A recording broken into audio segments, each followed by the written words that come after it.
Welcome to Entreprogrammers Podcast, the podcast for developreneurs, the podcast where you get to be a fly on the wall listening to real conversations of three developers trying to tackle the challenges they face as entrepreneurs. All right, cool. We're live. We're live. We're the only ones today, apparently. That's good. Sometimes it's, I think, what was it? NBC, they have the show called Saturday Night Live, right? Right. And there's this very interesting, I don't know who it was who said that. The guy said, it's not that we're ready, that we're live at 11:30 on Saturday night or whatever the time is. Right. It's because it's 11:30 that we go live. Exactly. Right? Yeah, exactly. So no matter what, we just do it. Like the show still goes on no matter what happens, and that's part of the consistency. Yeah. No, I mean that's the whole thing in life, though. Is right. It's like you just do it because it's time, not because you're ready. Because if you wait you're never going to be ready. Like, So Yeah, that's true. It's almost like it's everything in life. Yeah. You'll never be ready, right? Nobody's ever ready to have a kid. Nobody's ever ready to launch a business. Nobody's ever ready to go talk to that girl. All of that stuff is always the same. Exactly. You just do what has to be done no matter what. It's a very interesting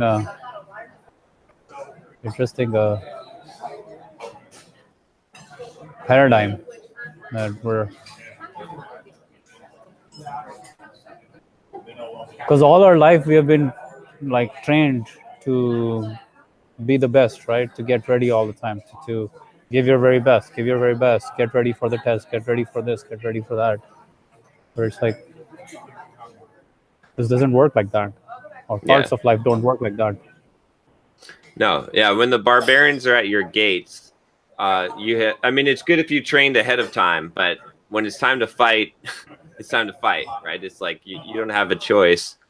And it's interesting. I was just going over this with someone. I was talking about the television program, and they're like, "Oh gosh, I don't know, John. Like you don't have as much like renovation experience, like demoing houses and like remodeling. Like, what are you going to do? How are you going to, maybe you should just tell them and not do this and not do this show." And the thing is, like, I'll be ready. Like if I take that philosophy, then I say, oh, you know what? Yeah, this sounds like a great opportunity, but I don't think I'm ready.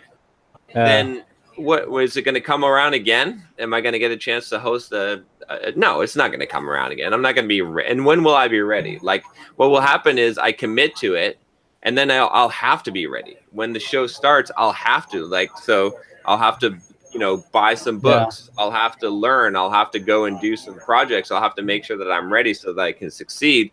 And even if I don't succeed, then I fail. So what? So like, it's better than not taking the shot. It's like, I guess what it came down to is basically, as I was talking about this idea, it's like, look, if it's time and you're not ready, you take the shot anyway. And you either succeed, by you sink or swim, essentially. Like, you either succeed and it's great, and now you grow rapidly, and now you get thrust forward, or you fail, but at least you took a shot and you learned something, right? But if you just sit on the sidelines and you just say, well, I'm never gonna swing unless I know I can hit, then you're never gonna swing. Yeah. So or you only be swinging at like T-balls. Like, it's never going to move you forward. It doesn't, like, the stuff that you can hit is not the stuff you should ever be aiming for. Yeah. In the 10x rule, Grant Cardone talks about the idea, like, that's one of the principles of 10x rule. Not that I'm a fan of Grant Cardone as much as I used to be anymore, but that's a different story altogether. But the book is great, and the idea there, like he says, if you want to do 10x, like, without this principle, you will basically not be able to do it. And that is commit first, figure it out later.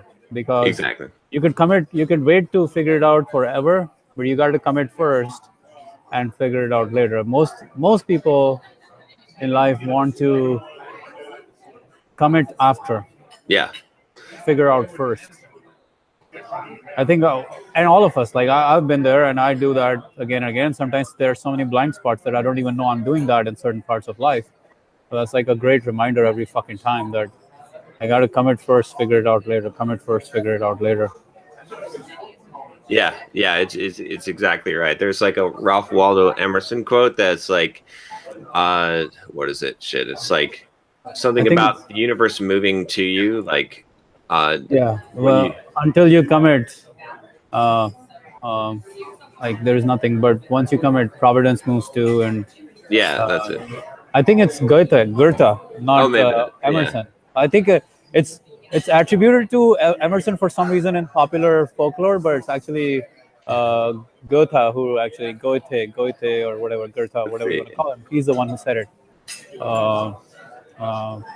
Some reason Emerson gets a lot of credit for that quote. I know because I was researching on it. Yeah. Oh, it is Goethe. Goethe, yeah. Yeah. Until one is committed, there is hesitancy. The chance to draw back always ineffectiveness. Concerning all acts of initiative and creation, there is one elementary truth, the ignorance of which kills countless ideas and splendid plans. That the moment one definitely commits oneself, then providence moves too. Mm-hmm. So. It's true, man. Everything in life, I can look back today and I can say that it all happened as a result of having that commitment. Without that commitment, it didn't happen. Like it was just a drag until that commitment came through, and then it happened. Yeah. Like whether it was me getting kicked out of a job and having to find another job, that's also commitment. That's external. It's almost like the same thing as what Napoleon Hill talks about in Burning the Bridges. Mm-hmm.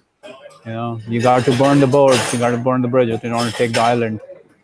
And it's the same. The level of commitment is the same no matter what. Yeah. Whether it's external or internal. Yep.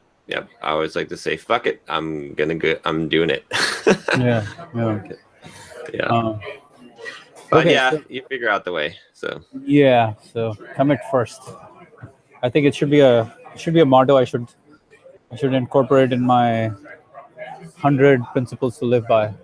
And you know, the other piece of it too is, like I said, I mean, this is like, so the reason why people don't do it is because they're afraid what happens if they fail. And the answer to that question is, so what? Like, you're in the same place as if you never tried, right? It's like you're usually not in a worse place. I mean, I guess arguably there's some times where you could be in a worse place if you fail, but you're definitely in a worse place if you don't try. So yeah, there is an emotional charge that you get that only comes with that commitment, that burning the boats, that's like walking away, that you don't get when things are okay. Like your performance is not at your very best when you don't have that emotional charge. You need that emotional charge to get to a certain level. Thank you. Yeah, you need to get to a certain level of emotional charge to give your very best, and that's why, like, even Saturday Night Live guys, like they're doing it, or Bruce Springsteen or whoever it is, like they go do the performance, even if they're sweating and they're like, Bruce Springsteen talks about the idea that he knows he's ready when his palms are sweating and his neck is tight and everything is like, he's almost like feeling like he's going to throw up. He knows that's the time to go to the stage, because even now he gets anxious and nervous about performing. I mean, he's been performing forever, but that's the key, right? You need that level of, you need to be in that zone, in the burn zone in some ways, to get to the next level, in that emotional charge zone to get to the next level. So I've been waking up at 5:30 every morning this week and going for a 5-mile run. Nice. So I've done it every single day this week, and I'm planning on continuing to do that. So I finally got back on track, and then I started using my Pomodoro system and planning my week this week. So this week I've been crushing it, getting back, just going into work mode, super work mode. I love it. What are you Other than the YouTube channel videos, like what else are you focusing on now, or is that the thing? So I've got a bunch of things underway, like a few different projects. So one of them is the book that I'm writing, the Bulldog Mindset book. So I'm putting together a book proposal for that to get it traditionally published. So I actually bought a course on how to write a book proposal. Wow. It's actually pretty extensive of a document. So I went through that course this week, and I've started actually working through the worksheets to put this together, because I'm gonna try to pitch it to. I wanted to go to one of the top 5 publishers, one of the top 5 New York publishers. Nice. So that's the plan for that. So it has to be done. It has to be done really well. So I'm working on that. That's one project, and then I'll be writing that book. And then I'm working on. I set up this week the Bulldog Mindset website. So bulldogmindset.com actually goes somewhere now. It's like Do you also have the Bulldog Mindset or just Bulldog Mindset? I just have Bulldog Mindset. I think you should also get the Bulldog Mindset. Yeah, I don't know. Like, I mean, there's a lot of variations you could 10 buy. bucks. $10, but it's the Bulldog Mindset is what. Do you say the channel Bulldog Mindset or the Bulldog Mindset, or the book is Bulldog Mindset, the Bulldog Mindset? I just say Bulldog Mindset. Yeah. Okay. So, All right. but yeah, so I've been working on. I'll go ahead and buy that domain just to. Nice. So yeah, so I got that set up. Like I set up a server, WordPress, and got a theme on there. It still needs a ton of work. The goal was just to put up, and I have an email capture and email list started. So that's. Are you driving any traffic from YouTube World for that? Not yet. I still like the initial goal was just to get it set up. Next week I'll be working on actually getting it driving traffic and setting up the lead magnets and all that stuff. So Nice. I found this guy on YouTube that a lot of my followers were subscribing to. He's actually really good. He's got a pretty good channel, and he's got a really good system. Actually, you can check it out. It's called How to Beast. Oh yeah, I'm the one who told you about it. Oh yeah, you might have mentioned him too. Yeah. No. I'm the one who told you about it. Remember? No. A lot of people. Dude, we were talking about this like 2 months ago. Yeah. Okay. We're talking about how his videos have become so engaging compared to what he used to be. Oh, And, okay. like, Yeah. how in like really short, like 4 or 5 minute videos, he gives really good, like solid. He does really engaging videos, and I was talking about how to make our videos more engaging. But anyways, it doesn't matter if I was telling you. For all of you guys listening, his channel is 2,000 books, by the way. So check out the website. On his website, on his How to Beast website, like his landing page is at How to Beast. We do 2 things, and then he's got a little get jacked or get confident. Choose wisely, and then each one says click to start. And the cool thing is, if you click one of these, right, it immediately takes you to another landing page, gives you, and then a get access now where you type in your email address. And then that starts a 3-day email course, a video email course, right? So he's using video. I don't know what's at the end of it. I'm going through the process, but I like the way he's got this set up. I like the way he's got the blog and the landing page. So what I'm basically going to do is basically do the same thing. Like do very similar.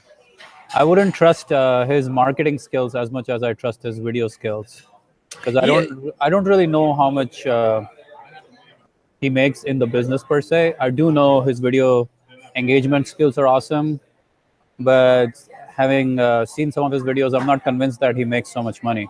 No, I don't think so. But here's the thing.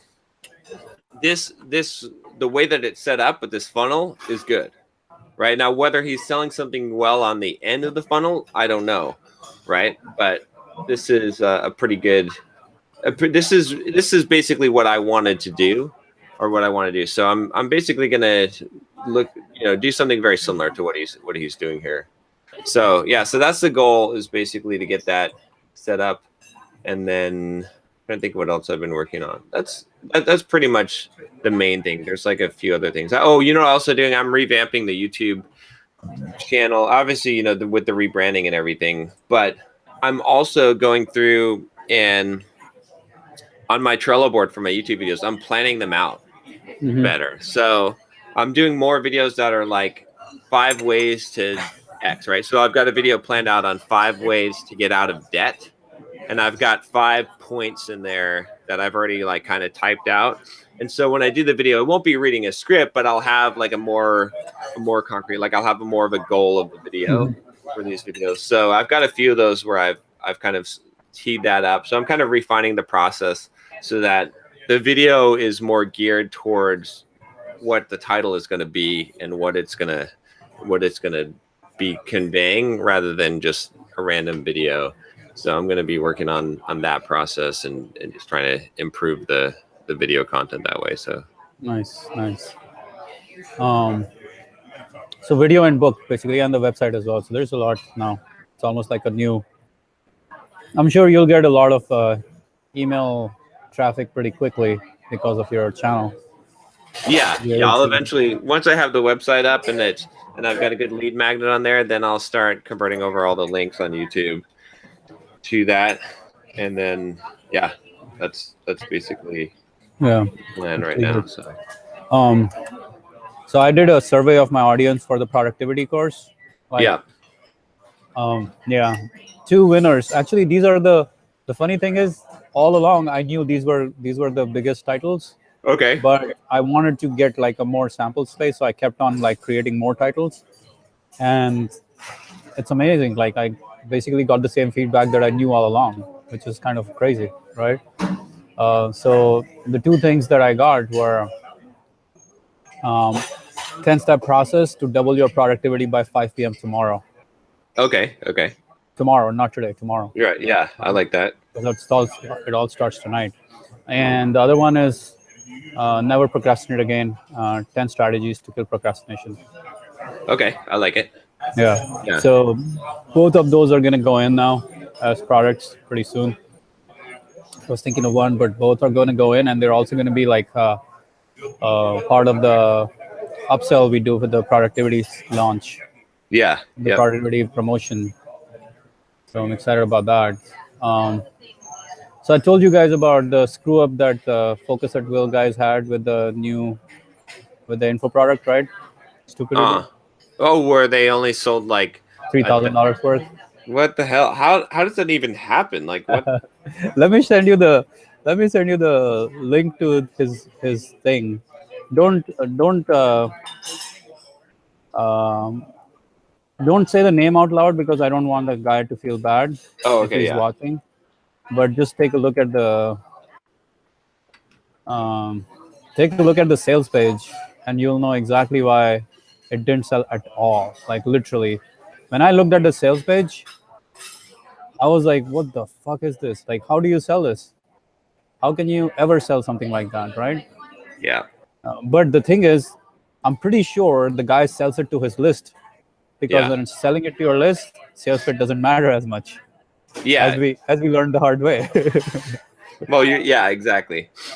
But it's funny. Sometimes when you have a big list and you're selling stuff, you start to like get in this false confidence of believing that you don't need any copy and you don't need a sales pitch or anything, but it's not true. So this is like a wake-up call. I think it's not magic money. I was reading something, and the guy said, "Give me a list of perfect buyers and give me a crappy sales page, and it will still convert. Give me the perfect sales page and give me a list of non-ready buyers, and I cannot convert." Yeah, there's a really good book called Irresistible Offer. Mark Joyner. And that like is the formula I think he has in there is it's like, I thought it said it's either 60 or 80% offer. No, it's like 60% offer, 20% copy, 20% the list or 20 cents, whatever, or price maybe. I can't remember exactly. No. The list has to be like 100% in the sense. List starts everything, right? Wrong list, you cannot sell anything. Yeah. It's but the offer is the most important piece. Yeah. It was like Domino's, the 30 minutes or less, right? List, or the others free. List, offer, copy. That would make sense. List, offer, copy. Yeah, it's unclear exactly what they're. I guess. Okay, like it's a membership. Okay, I get it that he's selling a membership, but what is there?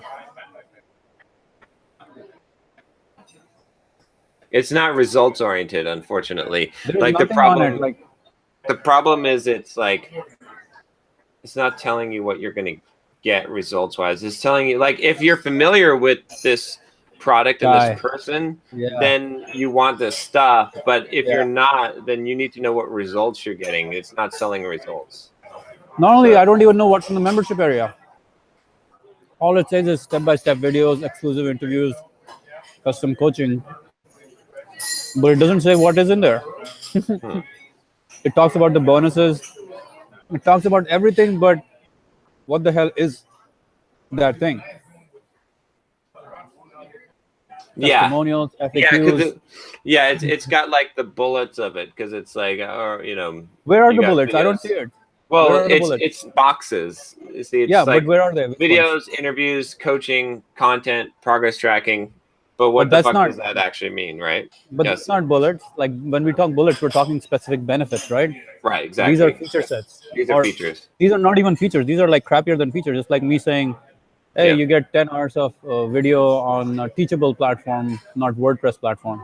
If Josh were here, he would be talking about the buyer's like awareness level, right? Because you go from the person doesn't even know that they have a problem. Do they know how they have a problem, right? But they don't know what your anything about your solution or the space. They've researched, they know the competitors in the space, right? And they're familiar with them. They're familiar with your thing, and where they are on that awareness depends on how your pitch is. If someone doesn't know that they have the problem and they're not familiar with you, you have to start with pushing on their pain point and then offering the solution like that. Like you have to educate them up to that level, and they're already aware of, like, you know, when, for example, when we tried to sell the Pluralsight deal, we're not telling them what Pluralsight is. Like they know what Pluralsight is already. We're just, all we have to do is say, here's a discount and this is some awesome shit and here's the results people got. His sales page is not designed for cold traffic at all. No. On warm traffic, on his own traffic, he can sell it, just like what you guys are talking about. But cold traffic, oh my God. What did the pitch email look like? I can send it to you. Yeah, send it to me. I'm curious. Because in the pitch email, you can overcome that. And, well, you need a couple of emails. But the thing is, they only sent one email. Yeah. Right. And at those numbers, man, like if you're getting the clicks, yeah, there's something to be said about it. If you can drive traffic to the sales page with the idea of productivity, at that point, the sales page has to do something. He said 17,000 clicks the last time I talked, probably like 20,000 clicks total. Yeah, it's yeah. And $3,000. Oh. That's bad. It's ridiculous though, because it's like they're like, even at the top of that page, everyone listening or watching is like, what the hell are they talking about? But if you click the what's included, it takes you to those blocks. And it's got like step-by-step videos, and then it says, "I'll take you behind the scenes to show you, blank strategies in action." Or what does that mean? Like that's the thing. It's like, so there's video. So there's videos of unknown quantity content, unknown topics. These are just strategies, like not getting things, not one particular strategy, but strategy. It just doesn't. It's got to be more clear on what. This could literally, in my books, go down as one of the worst sales pages I've seen. Yeah. For cold traffic. Yeah. For warm traffic, I could not tell because I don't know how the guys are receptive to that. They probably like the guy, and that's why they sell all the way. But to cold traffic, there's nothing I know from this page. It's still no good for warm traffic because it could be better, because you can't assume that someone knows who you are and what your benefit. That's warm traffic, right? Yeah. So, well, even still, even warm traffic doesn't mean that it doesn't mean that they know what you think that they know, right? Like it just means they are aware of you, that they know who you are, right? So okay, so I guess hot traffic is your own list. So hot traffic, it won't be a problem. But warm No, traffic, even your own list. They still need more than this. They need to know what they're going to get, like what the benefits they're going to get are, right? I mean, yes, you'll sell more, obviously, but you won't sell. The question is not whether you'll sell more; it's where you'll sell the best, right? Yeah. Is there and this does not do the best for either scenario. So and then what's the other thing missing? Urgency. yeah, there's no And there was no urgency that was programmed into the sales process. well, that's enough just to kill it right there. Yeah, that's good. There's no discount or anything. Yeah. Yeah, Again, the reason why discounts work is because that's the offer, yeah, right? So that's and the urgency is part of that as well. So yeah. The discount is the offer, and if you know your pricing metrics well, you can do some amazing things. Right? The way we did it with real-time testing of pricing, we know exactly what the price is that we're selling. yeah, To get EPC right. At 20,000 clicks, man, you should be sitting in front of the computer all day trying to get the best fucking conversion on whatever you're doing, right? exactly. Yeah. You So cannot leave it to chance. So you need to you'll need to convince these guys that yours is going to do much better. Otherwise, Yeah. So that's my job now. Like when my Yeah. friend comes back, we're gonna have to have a talk and talk about. Are you guys feeling really nervous about the whole promoting another info product now because of this stupidity that went down? And if that is the case, let's talk about what are the like how can I allay your fears? How can I make it really easy for you guys? Like we talked about. So my friend Zach, Zach, right? yeah, Zach suggested another idea. He's like, instead of even doing an affiliate deal, just buy a promotion. oh yeah, Say what is the money you make on your email? Let me pay you that, or if you want, I'll pay you a little more, right? And I'll take all the risk. yeah. The thing is, okay, you want to do an affiliate deal though, and I'll tell you why. Is because you need to get them in on this to send more than one email. You need to do it like we did it on my list, right? Where we had multiple emails over multiple days with a timed offer, because otherwise it's just not gonna. And it has to be very customized. If you're just gonna blast one email with an ad in it, it's not gonna be. It's not enough of a right. And the messaging needs to be coming from them directly. That's the key. It's like it's got to be set up well. That's why I'd say, again, and I've done this with Simple Programmer with affiliate deals. We gave up on affiliate deals because we make no sale. But then when we changed the strategy, the way we did with yours, the way we did with Interview Cake, the way we did with Pluralsight, where we actually treated it like it was our own product. So what was the change in strategy? Tell me more. Like what happened? What was the difference? The difference was treating it like it's our own product, like we're doing a launch for our own product. Actually going through and customizing the emails and making the emails specifically as if we're launching our own product, like that, with time sensitive, heavy discount for sure, and making it actually, like I said, just like a regular launch, like a regular sale. So the messaging is coming from us. Yeah, makes sense. Okay. I mean, I don't know how far they're willing to go with the number of emails. That's something also to be figured out. But I guess even I'm assuming if we can do well in one email, then I can prove it to them to do it again for another email, right? Yeah. Well, that will be the initial. Yeah. Huh? It has to be a sequential. I mean, it's not just like you're sending one email. The emails are building up to a purpose, right? They're putting out the information, like it's specific kinds of emails. Look at the emails that Josh sent for. No, I saw that. Yeah. And I've been thinking about it. Like I was thinking about what we were doing in terms of sales. Yeah. Even with the first email, we were getting pretty decent EPC right off the bat. Right. And pretty good numbers.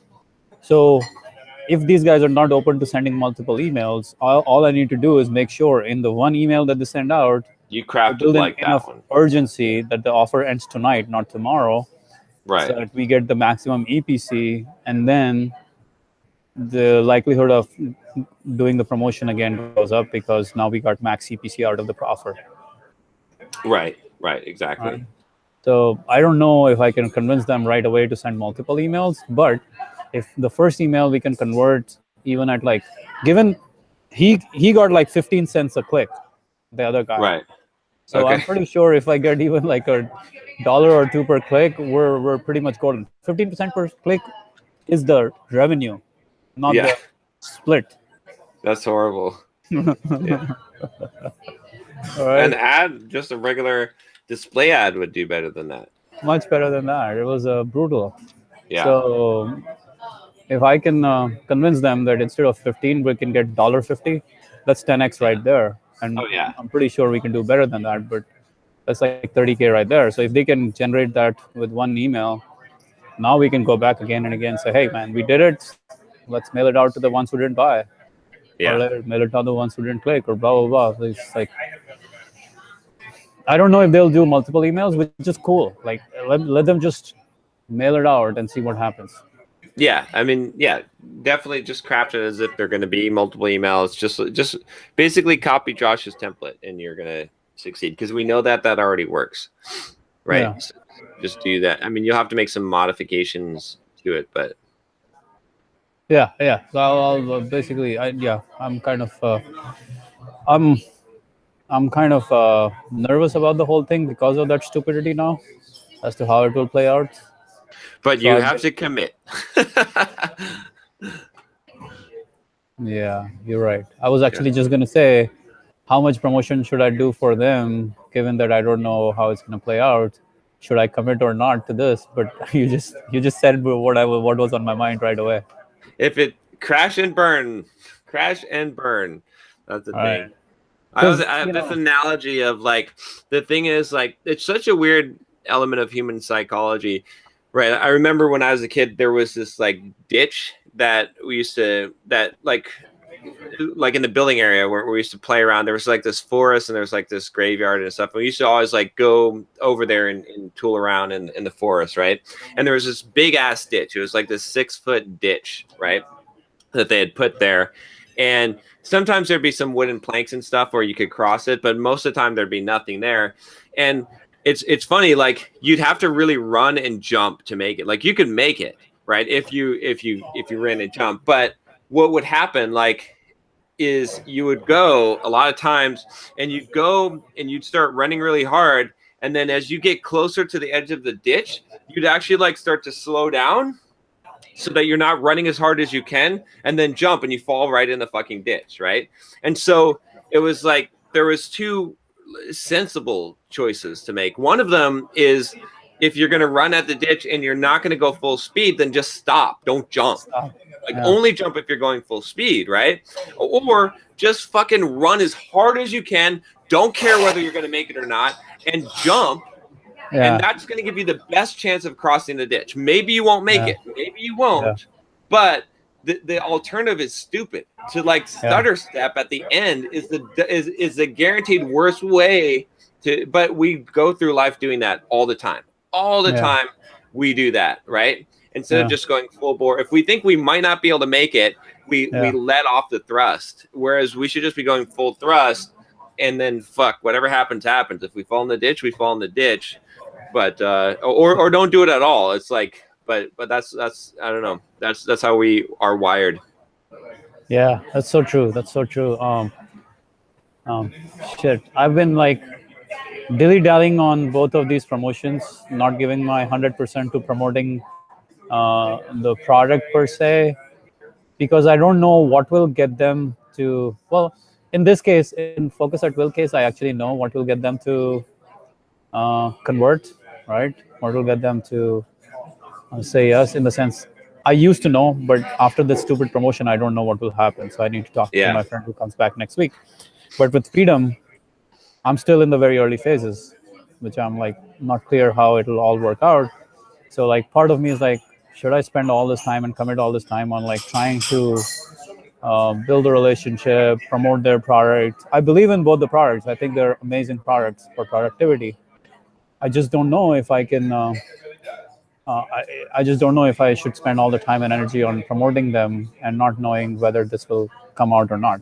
With Focus at Will, it's a little bit easier hedge because my friend is here who knows like who I can work with.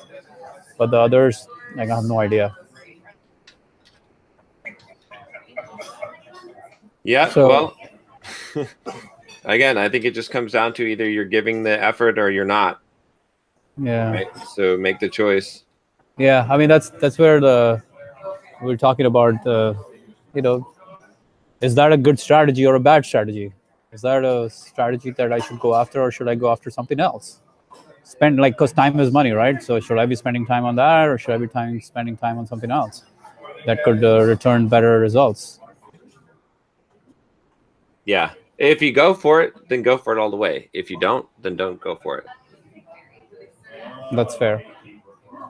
So then the question becomes, should I go for it? What is the size of the list? What is the... $1 million. It seems like it's worth a shot. I mean, take the investment now and see what happens. Right? I mean, the chances of you... What is success for you?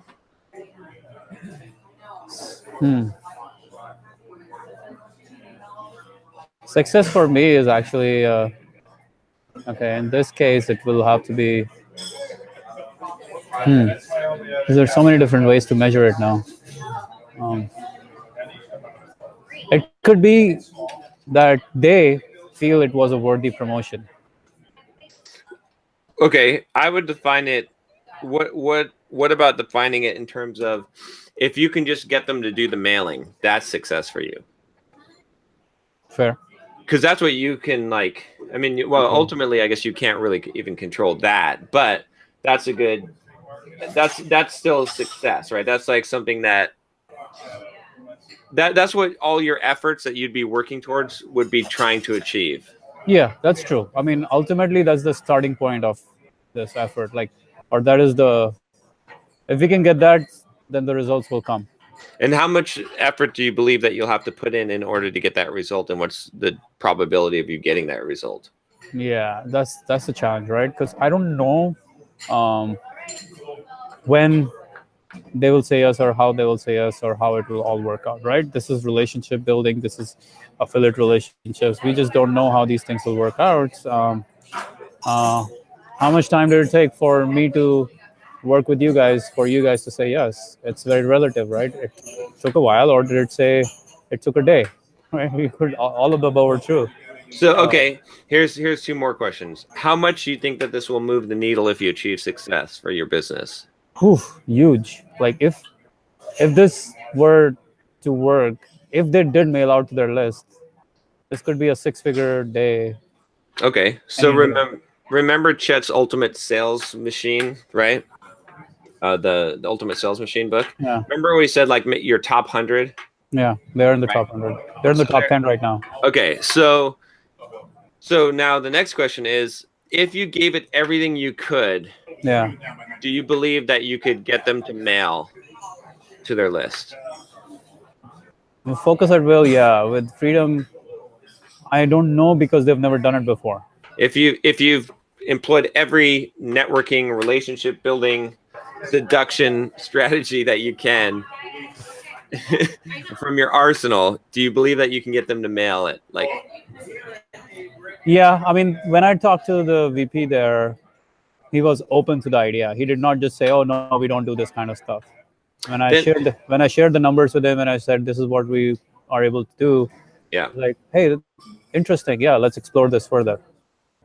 Then one last question would be: is there any other prospect, any other thing in your business that you could be doing, spending your time, that would achieve a greater result, which with a higher chance of success?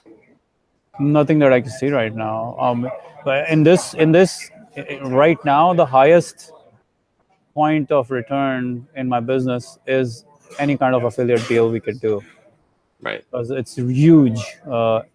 especially as the list size grow, it becomes crazy. And the other thing is that if I can prove this model to 2 productivity apps, I can take it to 100 productivity apps. Then do it. Then you know what? Mail them some chunky mail. Yeah. You know what I mean? Maybe you mail them like a bunch of books that are covered in your book summary, right? Maybe mail them 10 books, 10 big ass books, and you say something along the lines of, my book summaries, like, how long would you think it would take you to read these 10 books? My book summaries have 5 times more than these 10 books. And right, you know what I'm saying? And you can get it, and you can get all that information in 5 hours or whatever. You know, give them some kind of pitch that's going to give them something visual. Go all out so they notice you, so they, you know what I mean? Basically, the other thing I like about this, like, if you go all out, this ditch jumping strategy, right? There is a point where you will figure out whether this is going to happen or not, right? So go all out and see if you're going to get blown out. And if you get blown out, then good. Then you get blown out quickly and you can move on. But if you don't get blown out, then keep on pursuing, keep on going until you score. So the 100 list that Chet Holmes talked about, it's actually the same thing that what's his name, Russell Brunson talks about in his book Expert Secrets. He talks about how he grew ClickFunnels was he made a list of 100 people that he wanted to work with. He literally just started to pound the door, like pound the pavement to get to each of these guys, and like going again and again and making the offer. And not, I think there is hesitation in my mind because I don't know if they'll do it or not.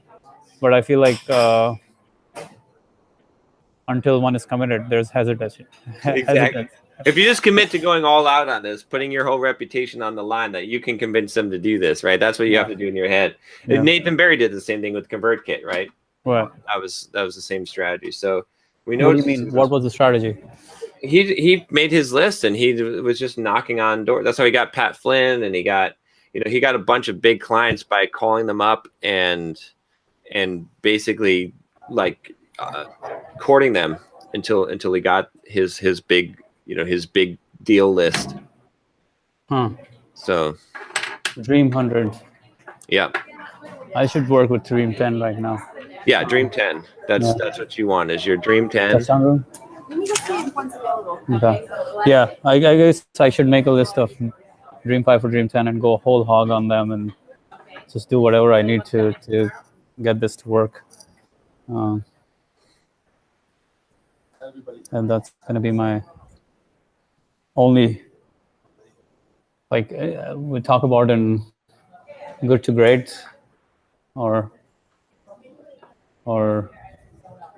some of these other like, it's almost like 80-20, not 80-20, it's like 99-1 in some ways. Right. So if we go all in on one strategy, then that's the one. Okay, thank you. Yeah, so. But it's so true. But it's like, I mean, that's how you have to do it for sure. Otherwise it becomes a weight. It's like the same thing. Like, I always go through this same thing with me, like on the fitness side of things, right? Diet, nutrition, fitness. Like, you can put in like 80% or 70% effort in that and just tread water and not make any progress or make negative progress. But it doesn't cost you very much more to put in the 100%. It's like 30% more for an actual return, for like a 200, 300%, 1,000% return. Yeah. Because of the cumulative effect. Yeah. And the commitment has a very interesting way of changing everything. It's pretty funny. Like, the lesson of commitment that we started the call with is basically coming back to bite me in my ass right now. Yeah. And I actually said it in that whole idea that, there are so many times in my life that I'm not able to practice it. And I can see that happening right now, that I'm like unable to commit. I'm like waffling on this because I'm like, oh man, if I spend all this time and energy and if it doesn't work and blah, blah, blah, like, well, should I spend all this time and energy? And I can see that's basically a disaster strategy, because then nothing works, nothing moves the needle. Right. Yeah. No, Then I'll always be looking for, what happens is if I let go of something like this, then I'm basically saying, hey, let's keep looking for an easier strategy. Right. But there's no easier strategy. This is the strategy. Well, and here's what you do. Here's how you do this. You time box this too, right? Yeah. You basically say, look, I don't want to, because the risk involved. Okay, so it's this whole idea of eliminating the downside, right? If you eliminate or cap the downside, Yeah. and you have an unbounded upside, you have a perfect trade, right? In the stock market, when I used to play options, that was like any kind of good trading strategy. Warren Buffett employs the same strategy, which is don't lose money, right? Limit, which basically means limit the downside. In Millionaire Fastlane, MJ DeMarco talks about this idea, right? The same exact thing. I think he's talking about nickels, right? When he had the nickels, and he's like got these bag of nickels, and he's like, there's no downside. You can't lose money. You can't lose money. And buying all these nickels, they're worth the money is they're worth 5 cents at least, right? So you're not going to lose the money. And nickel, the metal, is worth more than 5 cents. So I can melt down these nickels, and it's like there's no way that this investment, it only has an upside.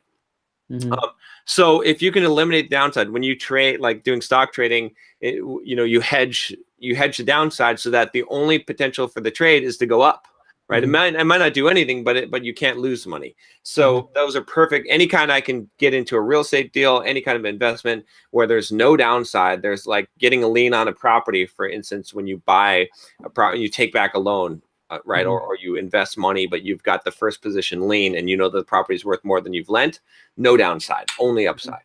So in this scenario, my long lead into this, the way that you eliminate the downside is you say, or you cap the downside, is you say, my biggest risk here, my biggest downside is wasting a bunch of time, right? It's not even effort, it's time, right? So what you do is you say, okay, I'm going to try for the next 1 month, next 4 weeks, I am going to blast this as hard as I can, give everything, commit to this 100%. I'm going to do everything that I can, make this my primary focus to make this deal happen. And at the end of 1 month, if it doesn't happen, or I'm not. Yeah, fair.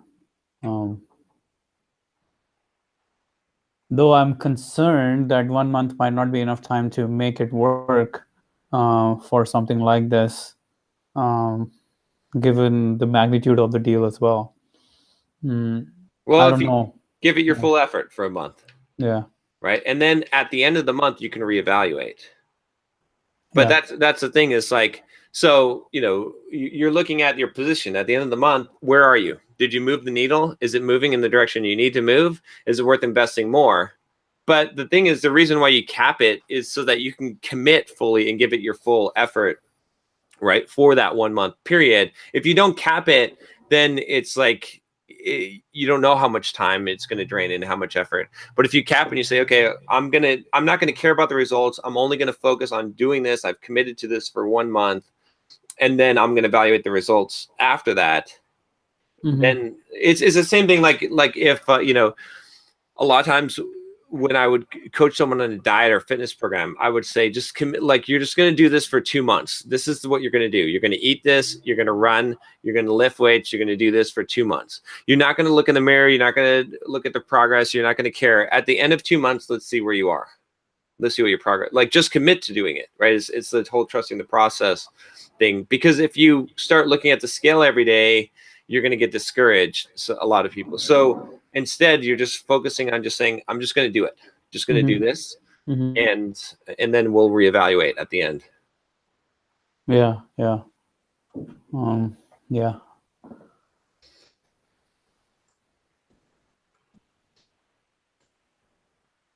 Yeah, I have to give this a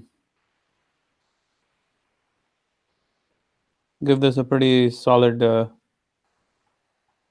try, because basically this could change the face of this could change the business. Yeah. Because instead of chasing summary clients one by one that we've been doing through YouTube and all that stuff, you basically get thousands in a day. Right. Because if we can do this just a couple of times, I could literally hire someone to go spend a lot of time on finding and building these relationships, spending a lot more time on this stuff, part of the business. Like this could become one of the most important parts of the business. And here's the, what I would do if I were you is go and get this deal with the whatchamacallit, the first one first. Focus at Will. Yeah, get them to do it first, because you're going to be able to get them to do it. Yeah. So get some stats, right? And then say, oh, this is how much money they made, and talk about how they mailed this first thing to the list, and they made $3,000. And then they did yours, and they made X number of dollars. That's going to make it so that the second domino is going to fall that much easier. Yeah. So I have to commit to making the first one succeed in the next whatever time it takes, even if it takes a month. Just make the damn thing happen. Do everything in my power to make it happen. And then a lot of that work is actually not so much. Now that I think about it, it's really doesn't take as much time other than promoting their product. Right. Promoting their product is the one thing that takes time. But even that is realistic if I actually make it a point to promote their product for the whole month as a sponsor, as a sponsor on our podcast, as a YouTube videos that we do, maybe send out emails, like go whole hog on the promotion of their product to see what happens, to get them the numbers that would help them feel like, okay, well, this is legit. Yeah. Yeah.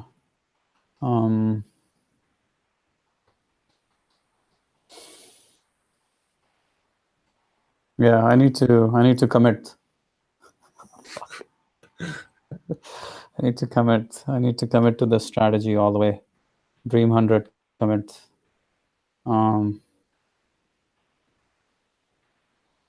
And then figure out whatever falls, however it falls. So, okay. How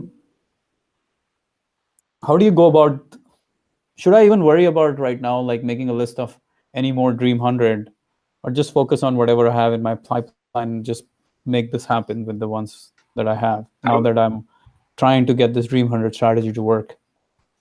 I would just focus on what you have in your pipeline. In fact, I would just focus on the one deal that's most likely to happen. Because if you get that one, then you've got what you need. Then it makes the other deals. What's the one thing that I could do today that will make everything else 80% easier, right? The one thing, right? Mm-hmm. That's the same thing. This is the one thing.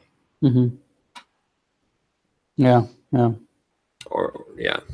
So you get this, focus on this. This is the biggest thing that moves the needle. And then you can make your list afterwards. Yeah. I think the strategy for me is get the first domino to fall. Yep. Maybe get the second domino to fall, and then worry about creating a list of 100 more dominoes or 20 more dominoes to go after. Right. Rather than try to go after all 20 of them at the same time, because then I'll spread my effort and nothing will happen. Yeah. So make one of them fall. So it's almost like there is commitment inside of commitment inside of commitment. Yeah. Or let me put it, there's 80-20 inside of 80, not just the meta level, the fact that there's 80-20 inside of 80-20 in the sense there's 4%, 64%, not that. What I mean is, even when, let's say, I commit to the 80-20 idea that I will just do book summary business, inside that book summary business is another 80-20, which is saying, exactly, I'll just commit to YouTube as a form of traffic, right? Yep. But inside that is another form of 80-20 where I say, I will just commit to making these kinds of videos. Right. And inside that, there's another kind of, so it's almost like the 80-20 never ends in terms of the strategies you deploy in life. Like you can keep on getting finer and finer on those strategies. Until, well, there's an atomic point, which is when you get to the time that you're going to spend, when it maps, when there's a point where it stops becoming an abstraction. It becomes reality, and that's when it directly maps to time. So for instance, right, this exact thing, when I wrote my first book, I committed to writing the book, large book. Then I had committed to writing the chapters like I had the table of contents. I had those chapters, and then I committed a schedule for when I was going to do one chapter a day. And then I committed to, on that particular day, at doing this chapter. And then I committed to, at this time, on this day, right now, today, no matter what else happens, I am committing to writing this chapter. And that was the lowest level, right? Was writing this chapter. Have to do it. Has to happen today, now. It doesn't matter if it's good. It doesn't matter if it has to be revised. It only has to be done, right? And so that's the level to break it down to, and that's where you're getting with, that's where you have to get to here, so that you can commit to that lowest level piece.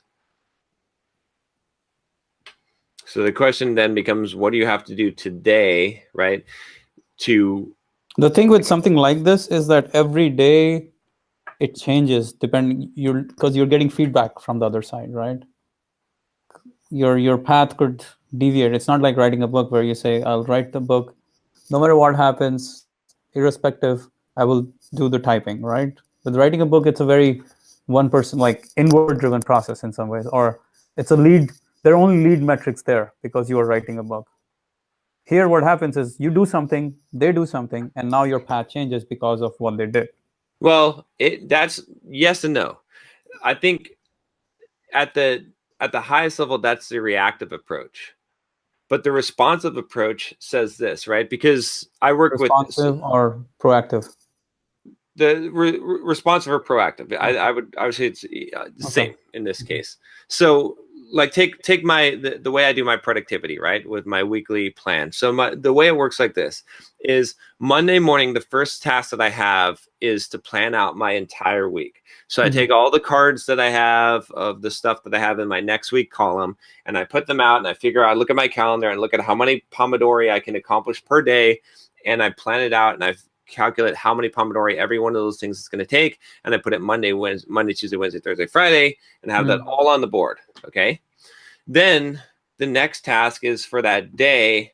I take the ones for that day and I just plan out that day, put that in today's column, and that's what I'm going to do today. And then I work on those things as if no one else is going to interfere with me, and this is what my plan is to do. Then what happens is inevitably, well, okay, so just take at the lower level, right? Or it should just be at the higher level. So the next day, so Tuesday happens. So Tuesday morning, the first thing that I do on Tuesday morning is read through the schedule and modify it. So it needs to be retrued, right, at that point. So I go and I say, okay, this is what was planned for Tuesday. Well, is there anything left over from Monday that didn't get done that my estimations were wrong? Okay, so that's going to knock some things back. I planned Tuesday, Wednesday, Thursday, Friday. At that point, should take less time. And then there's the question of, has anything come up? Did I get any kind of response from something that changes the plans, that changes the urgency of the things or what I'm going to work on? If that's the case, then I make those changes to the schedule, and then boom, right? Same thing Wednesday. And then there's the smaller level of it, which is sometimes in the middle of the day, something might change. That would have to be urgent. I'd have to get a phone call, right? And if things become, or maybe I have to run to a meeting, maybe I'm not going to get done as much work as I think because I had some kind of thing I had to handle during the day that took up 2 hours of my day. So I'm not going to get that. So then as soon as I know that the schedule is untrue, I retrue the schedule. Stop everything you're doing, replan, retrue it, because we can't ever pursue, towards goals that we don't believe that we can accomplish. So that's the general strategy. And that adapts for that. So what you're saying is, so what I'm saying here is that, yeah, come up with the plan. Like, what is the roadmap? What is the plan that you're going to do? Right. As if no one else is going to be involved. Right. And then when you get those responses back from people, instead of just like immediately saying, okay, this changes the plan and reacting, replan it out. And the lower level of the bigger the gap between event and you're changing your schedule or reaction to it, the more it's a response and proactive, right? Then than the shorter. So the smaller gap, like, you know, if I swat at your face and you flinch, Mm-hmm. that's reactive, right? Mm-hmm. It's not responsive. Mm-hmm. But if I do something and then you think about it and respond and say something, that's much better. But, you know, ultimately, like, if your plan changes and you keep your plan for the whole week and you say, okay, well, since that thing has come up, that's going to get incorporated in next week. That's the most proactive and the most responsive, and that's going to be, you're going to get the best decision. But that's not always the case. So my whole, like, theory here is that you want to react as slowly as possible, because that's going to be more responsive and more proactive. Whereas anything that you're doing immediately, it's not as good, right? Sometimes there are things you have to. The granularity level you're talking about is a day of response time rather than a week or an hour. Right. It's like checking your email, right? Yeah. It's like, yeah. So you got two choices with email checking, right? You can have a notification on your phone and on your desktop, and every time that an email comes in, you can respond to it, and you'll be very, very reactive. Okay. But you won't get shit done. I mean, there's a benefit to that, which is that people will be like, damn, he's so responsive, right? They'll call it responsive, but you'll know that it's reactive, and you'll never miss, you know, things that are time sensitive, right? There's another extreme to that, which is, I forgot, Donald Knuth, the art of computer science, the old professor, right? He has a program called LaTeX, right? It's like a formatting, and what he does is he doesn't have email. I'm not sure if he even has a phone. Okay, and he gets all of his letters, and he looks at all of the bugs that have come in once every 3 months, and then he goes through them all then, and then he does one bug fix and puts out the new version of the software. And his whole correspondence with anyone is like 3 months. Now he's not reactive or responsive enough, right? So there's a medium ground, which most of us have figured out for email. It's like once a day checking email, or twice a day, right? Depending on your job. And so if you think about it, the longer that period is, the better it is, right? So what is the minimum length of period, or the maximum length of period that you can get without suffering from the problem of not being responsive, reactive enough? Right. So, fair enough. Actually, I'm with you more or less 100% on this in my planning philosophy as well. Like, not changing all the time and keeping it consistent with the plan of the week. But remember, we started talking about the 80-20 and the inside of the strategy inside. There's always another 80-20 inside of it. And you said until you reach the atomic level. Right. What did you mean by that? Because I feel like I didn't make that connection there. So, for instance, like the atomic level is the direct mapping. Until you're at the atomic level, you're at the abstract level, right? So if I say I need to write a book. No, let's not talk about writing a book. Let's talk about something that has more external variables involved. Like this deal. Okay, so like this deal. You come up with the game plan of, like, at the high level, the abstract level is let me put it this way, right? We talked about the 80-20, and now we're burrowing down on the 80-20 of the 80-20 of the 80-20. So book summaries, using video as a marketing strategy, but now like using very specific email marketing techniques. Oh, affiliate marketing techniques. We're down to that granularity level right now. Right. Okay. Right. So now what are we talking? So with this deal specifically, right? The atomic level for you will look like this: a task on your board that says, I'm sending this email today, right? That's like, and I'm going to do this in the next 30 minutes. I'm going to write this email, or I'm going to send this email. Something that actually maps to the real physical world in real physical time, right? High level project ideas don't, they're abstract. Writing a book, I'm going to fostering a relationship, networking, promoting someone's product. All those things are abstract and high level. If you get to the step of, I'm writing the first email today, I'm going to create I have I'm going to select the 10. Let's say, okay, remember I said the chunky mail thing? Okay, so abstract, not at the atomic level, in my mind would be, I'm going to send a chunky mail to, whatever partner to try and get them to notice me. The lower level would be to break that down and to say, today, first task I'm going to do is I'm going to pick 10 books to send.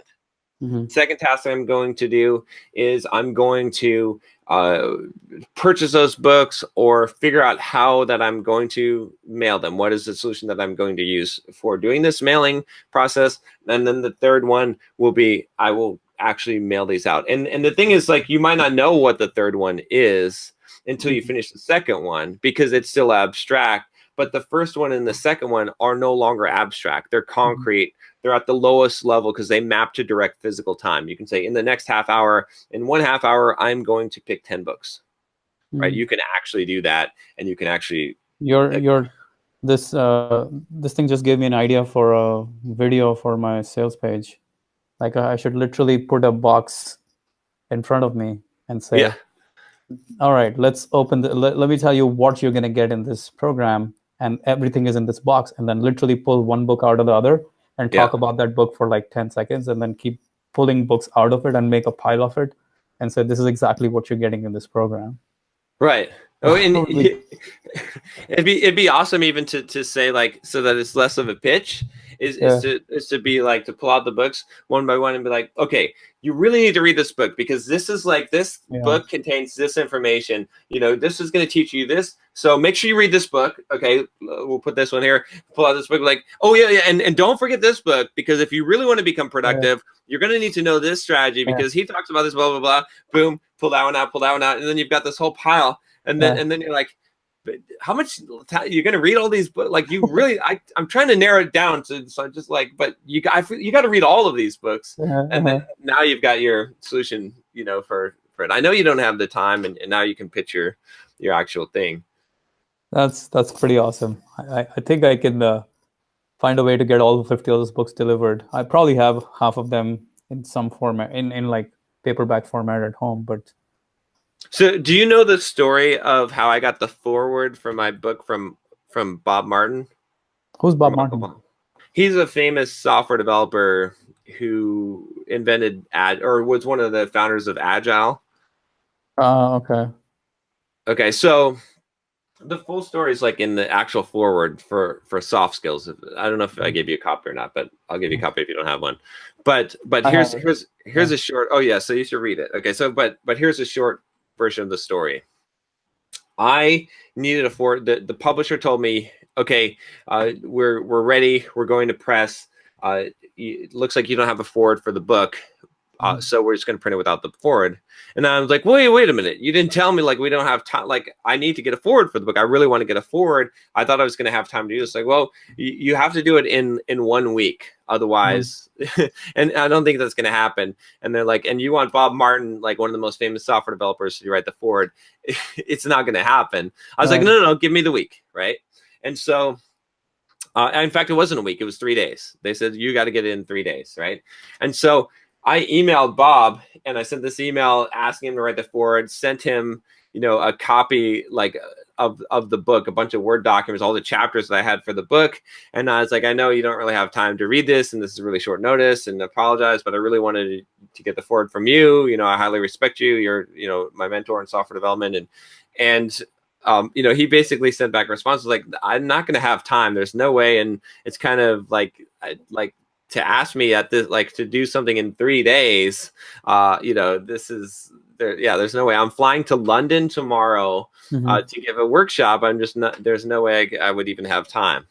So I went and I found his address.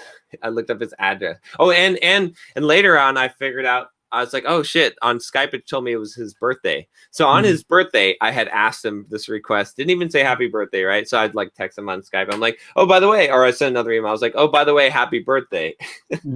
Right. And I was like, and by the way, here's I combined all the manuscript into one PDF file so you wouldn't have to go through all these Word docs. I know you're not going to have time anyway, but here it is anyway, right? So I sent him that basically. And then I found his address. Okay. And I called up Harry and David's, and I overnighted him a gift basket with a ham in it, like from from there, like this gift basket. I had it overnighted to his address before he was going to leave that day to fly out to London. And so then I sent another email, and I was like, I really I appreciate that it's like, but I could forget exactly what I said, but like, I understand that you're not going to do this. It's fine, but anyway, and I had a note in there and stuff. And anyway, I basically was like, I gave him a better version of the document. And I was like, in fact, I told him, I talked to the publisher, and they said they're willing to extend it 3 more days. So it would give you 3 extra days. But, if you're not going to do it, that's totally fine. But anyway, I'm trying the best I can. I got 3 more days. And your book is a beast, by the way. It's a big book. It's not a small book. No, yeah. The soft skill. I mean, the other one's bigger, but soft skills is pretty big as well. But anyway, so on the day, like 2 days before it's due, he's basically like, no, I'm not going to do it. Sorry, but thank you. Right. On the day before it was due, right, the forward, I got an email from him. And he wrote the forward, and the forward was the story of me getting him to write the forward, which is the soft skills thing. Yes. Yeah. And he's like, and he basically, like, you have to read it to get the full story of it. And my memory, fails me to some degree of the story, but he wrote it up pretty saliently there. But the whole moral of the story is like I had to do it. I was going to make that happen. I had to commit to that thing. And it was, you got to do that thing, right? What is it going to take in order for them to do this promotion? There is a way. Yeah. There has to be a way to be figured out, because I know they're not using their email marketing properly. Yeah. Right. I know they are not making money on their email marketing. Yeah. So there has to be a way. I have to figure out a way, is the way I think about it. And it's I almost like I have to start thinking like I'm doing them a freaking big favor. Exactly. Rather than them doing me a favor, because I'll literally change their business overnight if they know how to do email marketing properly. Right. And that's the whole secret of selling, right? Yeah. Is realizing that you're doing them a favor. Yeah. The secret to sales is to not sell. Yeah. The ultimate paradox of paradoxes. Yeah. Yeah. All right, we should do our thoughts. Shit, we've been thoughting all day today. I know. What is the one thought for the day? Well, I'm going to go back to the thought we started with, and that's the thought for me to actually think about more and do more rather than just let it be. I think just commit and figure it out later is the thought on my mind right now. Like, just commit and figure it out later rather than constantly change course. Yeah. So that's mine would be, so this week was a good week. I felt more alive than I've ever felt, or not than I've ever felt, but than I have in a long time. I've been excited. I'm back, right? It's like I'm enthusiastic. I'm not depressed, and the difference here was that, again, and I've talked about this in various forms, but like, and maybe it's not true for everyone. I think it is, though. I think it is. I think most people just don't realize about themselves is that, like, when you're pushing hard, when you're pushing yourself, when you're making yourself, when you're being productive, when you're working hard, that's, at least for me, that's where my bliss is. That's where I have to be. True for everyone. And I'm built that way. And if I'm not doing that, like, it's like the vacation seems like the thing that you want and need. And I'm not saying that there's not a time to rest at all, but the thing that actually makes you fulfilled and happy in life is pursuing something. It doesn't matter necessarily what it is, as long as you're moving forward and progress. If you're not growing, you're dying, right? If you're progress is happiness, right? Tony Robbins but it's true. And the thing about it is that when you are depressed, it's the last thing you want to do. It's the furthest thing from the truth in your mind. But you forget it, and I forget, and I know this, but I forget this all the time. And I'm like, surely that's not the solution. But you have to. It goes back to, I could circle it back to committing. Is like this week, I said, fuck it. I'm waking up at 5:30 every morning, and I'm running. And that's what I'm doing. And I'm planning my schedule, and I'm planning my week, and I'm doing this shit, and I'm going to work hard this week. And once I committed to that, it changed everything. So yeah, that's so true. I think we've been talking about this idea so much over the last probably few months, right? Ever since you kind of handed off simple programmer duties, like we've been going through the ups and downs, and the whole, like, the idea from outwitting the devil within that Napoleon Hill talks about, like the devil will get you when you're drifting. Exactly. Drifting is the biggest reason, of all the reasons he pointed out in the book, like negative thought and news and negative media and all that stuff. None of that is really anywhere close to as powerful as drifting. Because when you are on a mission, when you are on a purpose, all of this stuff can literally not hurt, like it cannot get to you. Right. But when you're not on a mission, not on a purpose, any of the stuff will get you. Right. And it will destroy you. Right? Gambling or bad friends or all of those things, it will all happen very quickly. But when you're on a mission, when you're on a purpose, it's almost impossible that you'll succumb to any of those temptations. You'll succumb to any of those things. Right. Yeah. True. Yeah. And deep work, you read Deep Work, right? Yeah. Yep. Deep Work, Cal Newport talks about the idea that our brain makes a concept of the world depending on what we constantly see around us. So if all we see is like emails and news and this and that, then all we think is it's a frazzled, busy world. But if all we do is create value and feel like we're valuable, then we feel our life is meaningful and fulfilling. Right, exactly. Yeah. So the brain is constructing meaning around what we're paying attention to. Yeah. It's good to keep your head down and just focus. When I was writing both of my books, I just focus on writing. I don't care what else is going around, what's happening. I need to get the shit done. Work on that. And that was the key. Yeah. Awesome, my friend. All right, guys. All right. See you next week. Yeah. Bye-bye. Wanna start a business, but you just know how to code. Listen to John, Josh, and Derek as we figure it out. We are the Yantra programmers, and we'll teach you straight